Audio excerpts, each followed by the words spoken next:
Hello students, myself Nitika Latawa, lecturer in CSC, Riyadh Polytechnic College. So today I am going to give you a lecture on the subject Software Engineering, chapter number 3, topic number 2, that is project selection. Let's start with the topic. So what do you mean by project selection? One of the biggest decisions that any organization would have to make is related to the projects they would undertake. Once a proposal has been received, there are numerous factors that need to be considered before an organization decides to take it up. The most valuable option needs to be chosen, keeping in mind the goals and requirements of the organization. How is it then that you decide whether a project is viable? How do you decide if the project at hand is worth approving? This is where project selection methods come in use.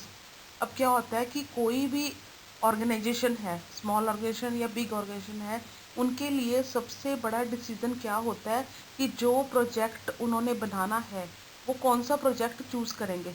Different different projects होते हैं, उसमें से कौन सा project best रहेगा जो उनको choose करना होगा। ठीक है, एक बार प्रपोजल एक्सेप्टेड हो गया, एक बार उन्होंने प्रपोजल एक्सेप्ट कर लिया, मतलब सपोज क्लाइंट ने प्रपोजल दे दिया कि मुझे ये प्रोजेक्ट बनवाना है, तो ऑर्गेनाइजेशन क्या करेगी, वो सबसे पहले अलग अलग फैक्टर्स देखेगी कि उस प्रोजेक्ट के रिलेटिंग क्या क्या फैक्टर्स हैं। उनके दिमाग में बहुत सारे क्वेश्चन राइज होंगे। सबसे पहला क्वेश्चन क्या होगा कि जो उन्होंने प्रोजेक्ट लिया है, जो उन्होंने प्रपोजल लिया है, क्या वो सही है, या जो प्रोजेक्ट उन्होंने वो बनाने जा रहे हैं, जिन लोगों को वो बनाने के लिए देंगे, जो वो अपने पर्सन्स लगाएंगे, क्या वो प्रॉपरली कर पाएंगे उस पर काम। तो डिफरेंट डिफरेंट फैक्टर्स उनके माइंड में आते रहते हैं। ठीक है, तो जब भी कोई प्रोजेक्ट सिलेक्शन करना होता है तो उनको अपने बेस्ट फैक्टर्स लगा के ही वो चूज़ करना पड़ता है, बिकॉज उनकी छोटी सी गलती से क्या हो सकता है, पूरा का पूरा प्रोजेक्ट ख़राब भी हो सकता है। मीन्स कि एंड में अगर टेस्टिंग करेंगे वो नहीं भी चल सकता, या वो बन के तैयार हो जाएगा बट वो मार्केट में लोगों द्वारा एक्सेप्ट नहीं किया जाएगा, लोग उसको नेगेटिव फीडबैक देंगे, तो किसी भी तरह की प्रॉब्लम्स अराइज हो सकती हैं। तो ऑर्गेनाइजेशन क्या करती है, वो डिफरेंट डिफरेंट फैक्टर्स लेके चलती है while using a project selection. So these are the various selection methods जो कि एक डायग्राम फॉर्म में शो किए हुए हैं, जो हर ऑर्गेनाइजेशन यूज़ करती है while selecting the project. Decision models, benefit measurement methods, constraint optimization methods, cost benefit analysis, economical model, net present value, scanning models, discounted cash flow and internal rate of return. So ये सारे methods हैं जो हर organisation use करती है while selecting the best project. तो हम देखते हैं कि ये अलग अलग मेथड्स होते क्या हैं। As the value of one project would need to be compared against the other projects, you could use the benefit measurement methods. Means कि मार्केट में जो भी लास्ट लेक्चर में मैंने बताया था ना कि मार्केट में सेम तरह के प्रोजेक्ट्स होते हैं, जो कंपिटिटर्स बैठे होते हैं मार्केट के अंदर, तो हम उनके अकॉर्डिंगली अपना प्रोजेक्ट डिज़ाइन करते हैं कि उनको उनके अंदर क्या क्या डेफिशिएंसीज हैं जो मार्केट में आज चल रहे हैं, हम उन डेफिशिएंसी को क्लियर करने की कोशिश करते हैं। तो यहाँ पे यही एक्सप्लेन किया है, as the value of one project would need to be compare against the other project. Means कि एक प्रोजेक्ट की वैल्यू को दूसरे प्रोजेक्ट से हम कंपेयर करके देखते हैं और हम देखते हैं कि बेस्ट बेनिफिट्स हमें कहाँ से मिल सकते हैं। Okay, you and your team could come up with certain criteria that you want your ideal project objectives to meet. You could then give each project scores based on how they rate in each of these criteria and then choose the project with the highest score. अब आप क्या करते हो, आप अपनी team के साथ एक डिसीजन लेते हो कि हम लोग क्या करते हैं, हम सभी प्रोजेक्ट्स को रखते हैं, सभी प्रोजेक्ट्स को अलग अपने अपने तरीके से हम रेटिंग करते हैं। ठीक है, जिसको सबसे ज़्यादा रेट मिला होगा, जिसको सबसे ज़्यादा हाईएस्ट स्कोर्स मिले होंगे, उस प्रोजेक्ट को ऑर्गेनाइजेशन क्या करती है, चूज़ कर लेती है। एक मेथड तो आपका ये हो गया। सेकंड क्या है, when it comes to the discounted cash flow method, the future value of a project is ascertained by considering the present value and the interest earned on the money. The higher the present value of the project, the better it would be for your organization. Means second method क्या आता है, discounted cash flow method. अब इसमें क्या होता है, इसमें future value लेके चलता है इसमें फ्यूचर वैल्यू लेके ये चलते हैं कि प्रेजेंट वैल्यू क्या है उस प्रोजेक्ट की, और उससे आने वाले टाइम में फ्यूचर में हमें क्या इंटरेस्ट होने वाले हैं, ठीक है, क्या इंटरेस्ट मनी हम अर्न करने वाले हैं। तो जितनी ज़्यादा प्रेजेंट वैल्यू होगी प्रोजेक्ट की, ऑर्गेनाइजेशन चाहती है कि उससे ज़्यादा हाईएस्ट प्रॉफिट्स मिले उनको फ्यूचर में। थर्ड आता है the rate of return. The rate of return received from the money is what is known as IRR. Here again you need to be looking for a high rate of return from the project. Means इस method के अंदर भी organisation क्या चाहती है कि हमें कितनी रिटर्न में मनी रिसीव होगी, मतलब हमें कितना प्रॉफिट होगा, हम जितनी कॉस्ट लगाएंगे उसके अकॉर्डिंगली फ्यूचर में हमें कितना प्रॉफिट मिलेगा। नेक्स्ट आता है the mathematical approach is commonly used for larger projects. The constraint optimization methods require several calculations in order to decide on whether or not a project should be rejected. Mathematical approach कहाँ पे use होती है? Constraint optimization method में use होती है, जहाँ पे बहुत बड़े बड़े प्रोजेक्ट्स ऑर्गेनाइजेशंस ने बनाने होते हैं। वहाँ पे मैथमेटिकल कैलकुलेशंस की जाती हैं, उससे ये डिसाइड किया जाता है कि प्रोजेक्ट हमने बनाना है या इसको रिजेक्ट करना है। मीन्स इसके अगर बेनिफिट्स नहीं होंगे तो ऑर्गेनाइजेशन क्या करती है, उसको रिजेक्ट कर देती है। अगर उससे लगता है कि फ्यूचर बेनिफिट्स मिल सकते हैं तो वो उसको एक्सेप्ट कर लेते हैं।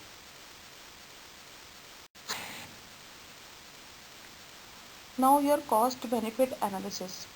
कॉस्ट बेनिफिट एनालिसिस क्या होता है? कॉस्ट बेनिफिट एनालिसिस सभी ऑर्गेनाइजेशंस यूज़ करती हैं, बिकॉज जब भी प्रोजेक्ट की सिलेक्शन करनी होती है तो कॉस्ट बेनिफिट को एनालाइज किया जाता है। इसमें क्या एनालाइज होता है कि कितनी कॉस्ट हमारे ऑर्गेनाइजेशन जो है वो लगा रही है और उसके फ्यूचर में क्या बेनिफिट्स होने वाले हैं। तो जब ये एनालाइज किया जाता है तो इस टाइम पे क्या होता है, जो पॉजिटिव एस्पेक्ट्स होती हैं प्रोजेक्ट की उनको रखा जाता है, और जो नेगेटिव एस्पेक्ट्स होती हैं उनको बेनिफिट्स के अंदर से डिडक्ट कर दिया जाता है, निकाल दिया जाता है। ठीक है, तो ये अलग अलग ऑर्गेनाइजेशन अलग अलग तरीके से एनालाइज करती हैं। These benefits and costs need to be carefully considered and quantified in order to arrive at proper conclusion. Means की कॉस्ट बेनिफिट एनालिसिस के टाइम बेनिफिट्स एंड कॉस्ट को बहुत ही केयरफुली कंसिडर करना चाहिए ताकि प्रॉपर कंक्लूजन पे आ सकें। Questions that you may want to ask in selection process are, कौन कौन से क्वेश्चंस एराइज हो सकते हैं ड्यूरिंग द सिलेक्शन प्रोसेस। एक तो कि क्या जो डिसीजन ऑर्गेनाइजेशन ले रही है वो वैल्यूएबल है या नहीं है, क्या जो प्रोजेक्ट बनेगा वो लॉन्ग रन चलेगा मार्केट में या नहीं चलेगा, जो कॉस्ट प्रोजेक्ट की एस्टिमेट की जा रही है क्या वो कॉस्ट आगे जाके अच्छे बेनिफिट्स देगी या नहीं देगी। तो ये सारी चीज़ें किस चीज़ में अंडर आती हैं? कॉस्ट बेनिफिट एनालिसिस के अंदर। नेक्स्ट आता है the project managers decision for project success criteria.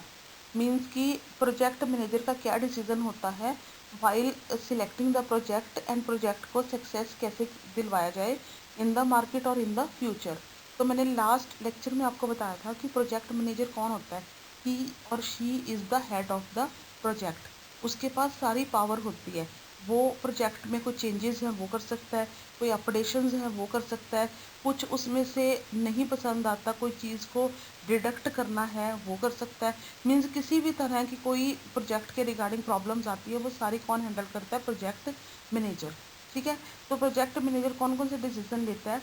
First is a project success criteria begins with the initiatives taken by the project manager to the project in question. This will increase the chances of the project becoming successful as well as meeting customers' expectations. तो सबसे पहला point जो है project manager कहाँ से start करेगा? जो उसने इनिशिएटिव्स लिए हैं, जो उसने प्रोजेक्ट की स्टार्टिंग की है वहाँ से वो स्टार्ट करेगा। ये सबसे पहला पॉइंट होगा, बिकॉज इससे क्या होगा कि प्रोजेक्ट के सक्सेसफुल होने के चांसेस भी ज़्यादा होंगे, साथ के साथ कस्टमर की एक्सपेक्टेशंस को भी वो मीट करने में कामयाब होगा। ठीक है, सेकेंड पॉइंट क्या है? The project manager who wants his or her project successful will definitely ask the customers for feedback. Second point क्या होगा? प्रोजेक्ट मैनेजर क्या करेगा? वो कस्टमर से फीडबैक लेगा। ठीक है, कस्टमर्स नेगेटिव फीडबैक देते हैं या पॉजिटिव फीडबैक देते हैं वो देखेगा कि किस तरह का फीडबैक मिल रहा है मार्केट से। थर्ड आता है this approach will prove to be successful and will be learning curve if any mistakes had been done.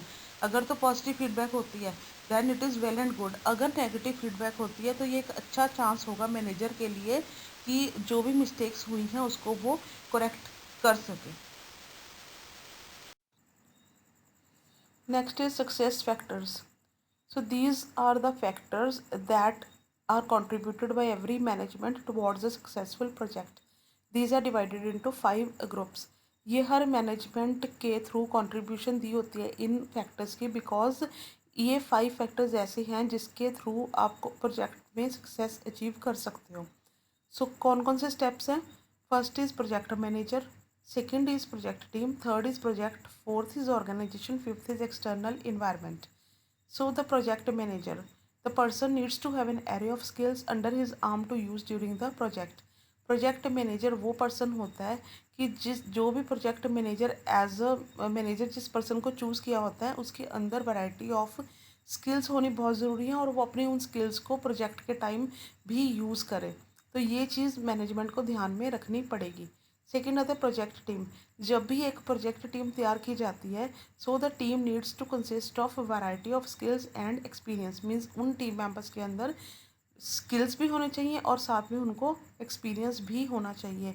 And the management और organisation has to guide this team that you people should have to work as a team members. Because अगर वो collectively as a team work करेंगे तो उनको success achieve करवाना organisation के लिए easy हो जाएगा। और अगर वो कॉन्फ्लिक्ट के साथ काम करेंगे, लड़ाइयाँ करेंगे, तो सक्सेस नहीं पा सकते। तो मैनेजमेंट को उनको गाइड करना चाहिए दैट आपको एज अ टीम वर्क करना है। थर्ड आता है project. Scope and the timeline of the project is crucial. This is very crucial step because scope और टाइम लिमिट्स जो प्रोजेक्ट की होती हैं वो पहले से ही डिफाइन करनी पड़ेंगी और प्रोजेक्ट मैनेजर प्रोजेक्ट टीम को वो पता होनी चाहिए। नेक्स्ट आता है organisation. Organisation needs to provide support to both the project manager and the project team. Organisation plays a very important role in successful project because organisation की support बहुत ज़रूरी है। So project manager as well as project team को organisation को support करना चाहिए और उनको टाइम टू टाइम मोटिवेशन देनी चाहिए, साथ में उनको पॉजिटिव वाइब्स देनी चाहिए ताकि वो इजीली अपने प्रोजेक्ट पे काम कर सकें और सक्सेस दिला सकें। नेक्स्ट आता है एक्सटर्नल इन्वायरमेंट। अब एक्सटर्नल इन्वायरमेंट का भी इम्पॉर्टेंट रोल है। प्रोजेक्ट टीम और प्रोजेक्ट मैनेजर को अपने माइंड में इसके रिगार्डिंग लेकर चलना चाहिए बिकॉज जो कंपटीटर्स हैं एक्सटर्नल मार्केट में बैठे हैं जिन्होंने सेम प्रोजेक्ट पहले से ही डेवलप किया हुआ है, उन्होंने ऐसी क्या डेफिशिएंसीज रह गई थी उनके प्रोजेक्ट में जिसके कारण उनका प्रोजेक्ट नहीं चल सका। सो हम उन डेफिशिएंसीज को पूरी करने की कोशिश करेंगे। सेकेंडली उनका प्रोजेक्ट में ऐसी क्या चीज़ है कि वो इतना सक्सेस कर रहा है तो हम उससे और भी ज़्यादा अच्छा बनाने की कोशिश करेंगे। तो ये 5 ग्रुप्स हैं जिनको लेके ऑर्गेनाइजेशन को अपने साथ चलना पड़ता है ताकि उनका जो प्रोजेक्ट है वो सक्सेसफुल मार्केट में लॉन्च हो सके। Further process project success criteria means कि और प्रोजेक्ट को सक्सेस में लेकर आने के कौन कौन से स्टेप्स होते हैं। The criteria for a successful project are not restricted to only above.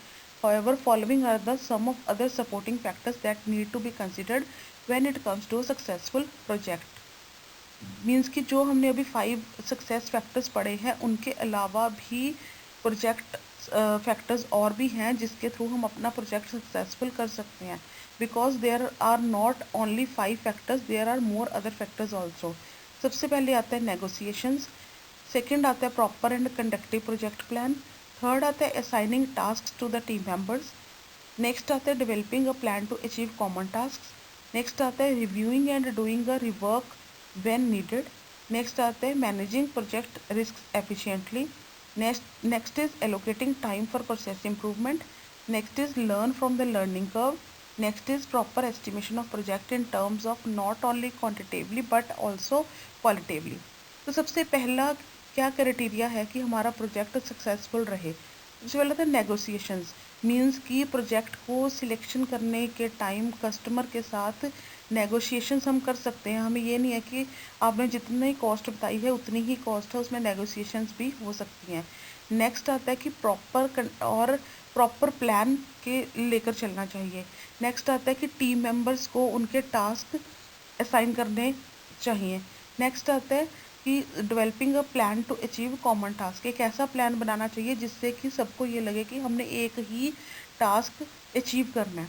Next आते हैं अपना डे टू डे जो वर्क है उसको रिव्यू करना चाहिए अगर ज़रूरत पड़े तो। मैनेजिंग प्रोजेक्ट रिस्क एफिशिएंटली, अगर प्रोजेक्ट में रिस्क नहीं लोगे तो आप प्रोजेक्ट को सक्सेस नहीं दिला सकते। उससे डरना नहीं है, रिस्क लेकर भी साथ चलना पड़ेगा। Allocating time for process improvement, process को इम्प्रूव करने के लिए टाइम लिमिट्स देना भी बहुत ज़रूरी है। Learn from the learning curve, time to time हमें लर्निंग भी करनी चाहिए, टाइम टू टाइम हमें लर्न भी करना चाहिए। दूसरों को देख के हमें अपने प्रोजेक्ट के अंदर देखना चाहिए कि क्या क्या चीज़ें हम और ऐड कर सकते हैं। नेक्स्ट है कि हमने प्रोजेक्ट जो बना रहे हैं, जो टीम उस प्रोजेक्ट को बना रही है, उसको ये नहीं देखना कि कितनी क्वांटिटी में आप काम कर रहे हो, उसको ये देखना है कि कितनी क्वालिटी भी आप दे रहे हो। Quantity as well as quality भी उस प्रोजेक्ट को देनी है। So these all are the other factors that are ready for the project success. So next is the very important step while selecting the project is time management process. So there are various steps of the time management process. First is defining activities. When it comes to a project, there are few levels for identifying activities. First of all, the high level requirements are broken down into high level tasks. Then based on the tasks, the high level task deliverables are broken into activities. Means कि जब भी हमने project को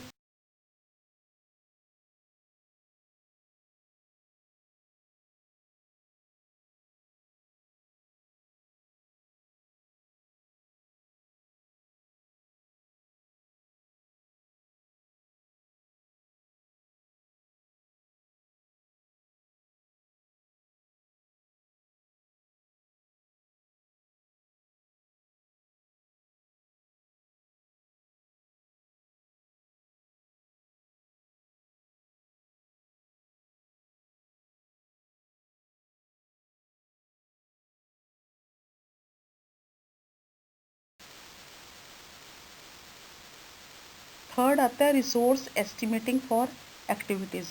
the estimation of amount and the types of resources required for activities is done in this step. Depending on the number of resources allocated for an activity, its duration varies. Therefore, the project management team should have a clear understanding about the resources allocation in order to accurately manage the project time. तो resource estimating for activities में क्या होता है कि एक तो कितना estimation लगेगा, मतलब कितना टाइम लगेगा उस एक्टिविटीज़ को डन करने में। सेकेंडली कौन कौन से रिसोर्सेज रिक्वायर्ड होंगे, ये सब इस स्टेप में क्लियर किया जाता है। तो जितने भी नंबर ऑफ़ रिसोर्सेज रिक्वायर्ड होंगे उनकी प्रॉपर एलोकेशन देना और उनको प्रॉपरली कैसे वो मैनेज कर सकते हैं, ये सारा काम किसका होता है, प्रोजेक्ट मैनेजमेंट टीम का। नेक्स्ट आता है duration and effort estimation. This is one of the key steps in project planning process. Since estimates are all about the time, this step should be completed with a higher accuracy. For this step, there are many estimation mechanisms in place, so your project should select an appropriate one. Once the activity estimates are completed, critical path of the project should be identified in order to determine the total project duration. This is one of the key inputs for the project time management. ये सबसे important step होता है because duration में क्या होता है कि आपकी टाइम ड्यूरेशन देखी जाती है कि टाइम ड्यूरेशन कितनी लगेगी, एस्टिमेटेड टाइम कितना लगेगा प्रोजेक्ट को प्रोसेस होने में। तो इस स्टेप में क्या किया जाता है, इस स्टेप के अंदर हर एक एक्टिविटी को एक एक टाइम लिमिट दी जाती है कि इस टाइम लिमिट के अंदर एक प्रोसेस को कंप्लीट करना ज़रूरी है। अदरवाइज़ क्या होगा, अगर हम टाइम लिमिट के अकॉर्डिंगली नहीं चलेंगे तो हमारा क्या होगा, प्रोजेक्ट टाइमली कंप्लीट नहीं हो पाएगा। Okay, so it is the duty of the project team that they should check the proper estimates and proper durations of the project. Next आता है development of the schedule. In order to create an accurate schedule, a few parameters from the previous steps are required. Activity sequence, duration of each activity and the resource requirements for each activity are the most important factors. In case if you perform this step manually, you may end up wasting a lot of valuable project planning time. There are many software packages such as Microsoft Project that will assist you to develop reliable and accurate project schedule. Means कि जैसे हमने पीछे वाले step में कहा था कि कितना एस्टिमेटेड टाइम लगेगा हर एक्टिविटी को कंप्लीट करने में, तो इसमें क्या होता है, उन एक्टिविटीज़ का एक एक्यूरेट हमें शेड्यूल बना के देना होता है। ओके, शेड्यूल को अगर मैनुअली बनाएंगे तो उससे क्या होगा कि प्रोजेक्ट प्लानिंग का टाइम बहुत ज़्यादा वेस्टेज होगा। तो ऑर्गेनाइजेशन को क्या चाहिए कि कोई भी एक सॉफ्टवेयर पैकेज अरेंज करे जिसके थ्रू सारी एक्टिविटीज़ का प्रॉपरली शेड्यूल रेडी करके दिया जा सके। नेक्स्ट आता है schedule control. No project in the practical world can be executed without changes to the original schedule. Therefore, it is essential for you to update your project schedule with ongoing changes. Means कि जैसे जैसे project के अंदर जैसे जैसे new technology या new market में changes आ रही हैं या न्यू मार्केट में रिक्वायरमेंट्स आ रही हैं, तो ऑर्गेनाइजेशन को अपने प्रोजेक्ट के अंदर चेंजेस लाने चाहिए। मीन्स ये नहीं कि जो शेड्यूल आपने बना लिया उसी शेड्यूल के आप अकॉर्डिंगली चलेंगे, अपने शेड्यूल में कुछ चेंजेस भी आपको करनी पड़ेंगी।